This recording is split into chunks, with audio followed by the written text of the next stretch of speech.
உழைத்தவர்கள் தான் தாய் தந்தையெல்லாம். இன்னைக்கு பூரா பேர் ஆர்டர் பண்றேன், பிரே ரைஸ், குக்குரே, நக்குரே. ஆமா, அப்படியெல்லாம் பள்ளிக்கூடத்துக்கு போகும்போது நானா தட்டு தான் கொண்டு போவேன். மஞ்சள் கலர்ல ஒரு சோறு போடுவாங்க, சாம்பார் ஊற்றுவாங்க, அதை வாங்கி சாப்பிட்டு அப்படி வந்தோம்.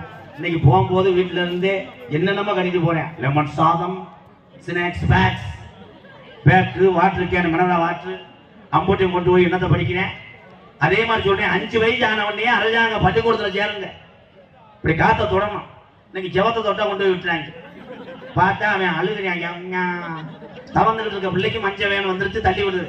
அவன் அழுகுறான், எப்பா எப்பா எப்பா எப்பா, போடா வெண்ண போடா போடா. தள்ளி விட்டு ஒரு 5 லட்சம் செலவு பண்ணதுக்கு அப்புறம் ஒரு ஆள் கேட்கிறாரு, மையன் எப்படி படிக்கிறேன்? இப்பத்தே ஏ சொல்றான், மை சன் ஏ சொல்றான், ஏ சொல்றான். அவங்க ஆத்தா 1 மணிக்கு எழுப்பி நோத்தா சொல்றான். பிள்ளை நல்லா படிக்கிறேன். இந்த வேர்க்கல்ல வியாபாரி வாப்பாய் 12 வருஷமா ஒரே பருப்பு வைக்கிற வித்தது வாடல்.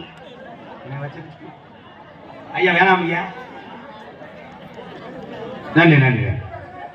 எம்கேஆர் அவர்களின் அன்பாலயத்துக்காக பந்தல் அமைப்பாளர் எங்க அண்ணே பந்தல் அமைப்பாளர் புதுப்பட்டியை சேர்ந்த எம் கண்ணன் சார்பாக 501 நன்றி. ஒரு சாங் பாடுவான்.